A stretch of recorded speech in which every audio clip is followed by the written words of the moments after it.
Welcome back to the UG News 24 weekly analysis. Today we are going to see the 15 reasons why Uganda is financially struggling, and we shall see the reasons why Uganda is behind other East African countries which are developing at a very high rate. Uganda is a country that is found in the eastern region of Africa.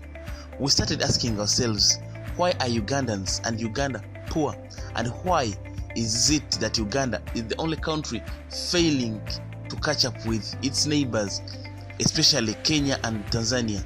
In fact, in the whole East Africa, Uganda is only developing faster than Southern Sudan. Even the smaller countries which were expected to be behind Uganda, countries like Rwanda, are totally developing on a high rate, while Uganda is still lagging behind. While researching for this video, one thing clear: every country in the East Africa is growing faster than Uganda. This is important to keep in mind because compared to the 50 years ago, even the poorest have seen some massive improvements. We begin by breaking everything down to identify 10 differentiating factors that are slowing these Ugandans and the whole Uganda at large on the way to escape poverty. At the end, you will realize that these are related with one another and how Ugandans are self-sabotaging their long-term growth for just a temporary gain. The first reason: a lack of transportation infrastructures, roads, bridges, highway tunnels, railways, airports, and semi-terminals.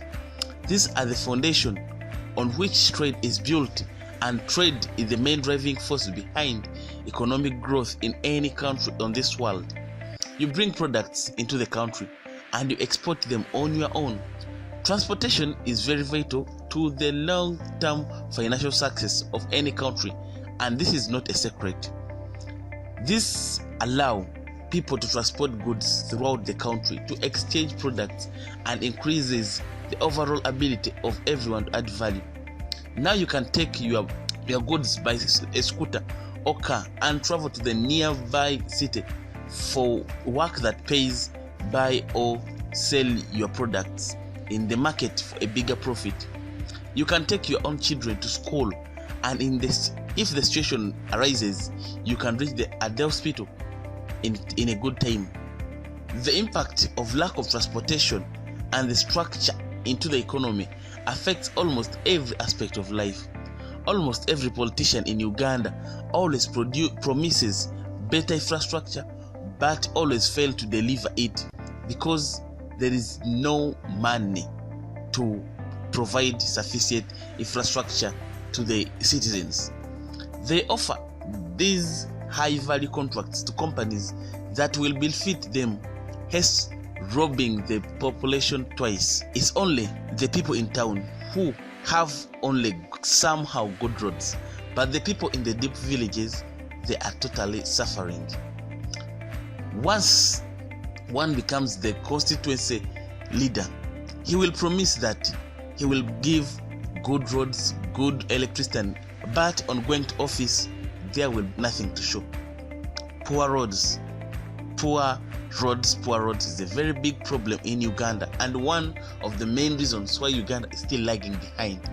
Number 2, location in the tropical region. Here is the thing: for a very long time, the main economic driver of the country was agriculture because of their geographic reach in. Some districts in Uganda have to deal more within rendering their soil that are less fertile, hence leading to fewer crops, thus low economic growth. Hot climates like that in Karamoja are breeding ground for insects like mosquitoes and the famous tete fly, which is one of the biggest drawbacks in raising productive livestock. According to a new study from Stanford University, climate change is helping to make rich countries become more richer and poor countries become more poorer. But with the rise in temperature and climate change, things are about to get a lot worse for Uganda. The economic gap between the richest and the poor people in terms of per capita income in Uganda is now about 5% larger than it was before. Number 3, corruption. Corrupt government, the corrupt people. Here we are about to go into everyone's favorite topic, corruption. The reason why Uganda never moved ahead at the same pace with other East African countries like Kenya and Tanzania, where corruption is totally limited. Statistically speaking, the top 20 poorest countries in the whole world are also the most corrupt countries. On the flip side, one of the top richest countries in the world, they are the least corrupt. Why does this make such a big difference? It's because when corruption doesn't exist, the institutions that make up the country run effectively. People end up in positions of power based on merit, hard work, and experience. However, in countries like Uganda, where corruption is widespread, people get in place of work only because of favor and bribery. In Uganda, corruption begins in school, where teachers require small gifts just to pump upgrades in students. Even you find one of the biggest universities in the whole Africa, Makerere University, also always experiences cases of exchange of sex to marks. Corruption in Uganda keeps criminals out of jail and allows them to keep sucking off government funds at the expense of the innocent citizens. You can get rid of overspeeding if you offer a small bribe of as low as 2,000 Uganda shilling to the traffic police officer, and you even land on a high-paying job in government or non-government organizations if you pay off the right person with the bribe. Uganda political leaders are surely living in wealth but unable to justify how they built that wealth. They use their political influence to protect themselves, and because the judicial system is also corrupt, they get away with it. In Uganda, the judicial system, the police, the electoral commission, and the whole system is made of corruption. The citizens of Uganda are supposed to be gatekeepers of corruption, to vote out the corrupt out. But the majority of cases, the citizens are corrupted themselves, and they don't realize that they are trading their future for just few coins.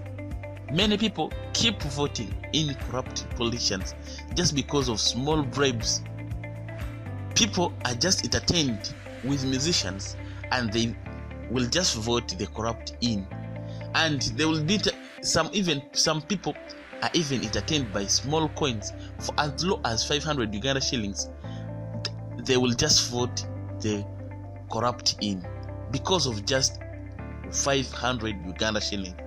As long as Uganda citizens allow this situation to happen, we call it the Red Queen's rate, whereby they need to run fast just to stay in place. As long as this still goes ahead, Ugandans are still suffering, and they will continue suffering. It's everyone's responsibility to try their level best to see that they fight corruption in all angles, starting from its deep roots. Number 4, low quality education. Not only is the Uganda system corrupt, but it's also incredibly outdated, or in some places non-existing. Teachers are poorly paid and prepared, have more kids and their classrooms that they can't handle, lack the proper teaching tools to do their jobs effectively. All these are challenges in the Ugandan education system. All of this leaves the Ugandan population in a dangerous situation where the blind and the leading the blind. The blind is the one who is leading the blind. Where will the Ugandans head? The future of the Ugandan children is totally scary. Poorly trained teachers develop narrow-minded populations. What they are taught has no real value in the world's market, hence rendering the entire process useless. An educated population doesn't stand up for what is right. It is easily manipulated and allows for corruption to blossom. Which the population isn't poorly trained, they cannot be effective in the market. thus producing less value over time. This is why Uganda is developing less quickly to other countries like Kenya and Tanzania, where their education system is perfect. Intellectual capital is the key to escape poverty at a national level. In order to increase Uganda's economy, those who seek education and are actually in a position to improve the Uganda's conditions are forced to leave it in the paradox that is draining the motherland of the very few people who could have provided the change that Uganda needs. Even if external aid comes in to help with education, we have seen so many cases where computers were donated and ended up in areas where there was no electricity or there was no anyone to properly teach the student computer. When the government fails, there is a very little help out as it can provide, and all this renders the whole education system in trouble. Number 5, lack of privacy and freedom of speech. Free thought, the exchange of critical ideas in public forums, the possibility of exposing wrongdoing, and the need for transparency is what could keep Uganda self-regulating and efficient.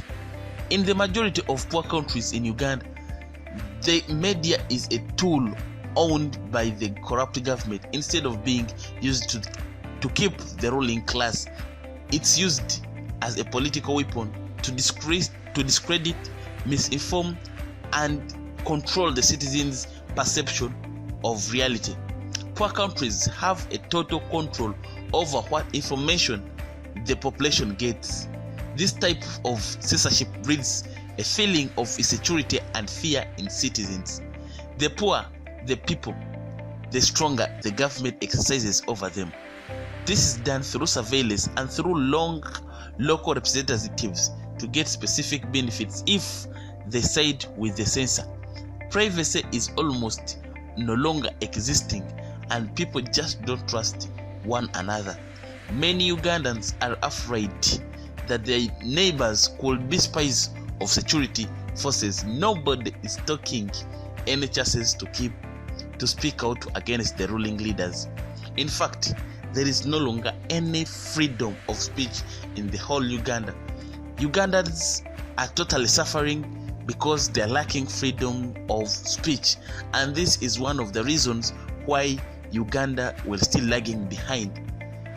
So with these 5 reasons I've said so far, we really like to know where, if any, of these reasons is true and affects you in your district or constituency in Uganda.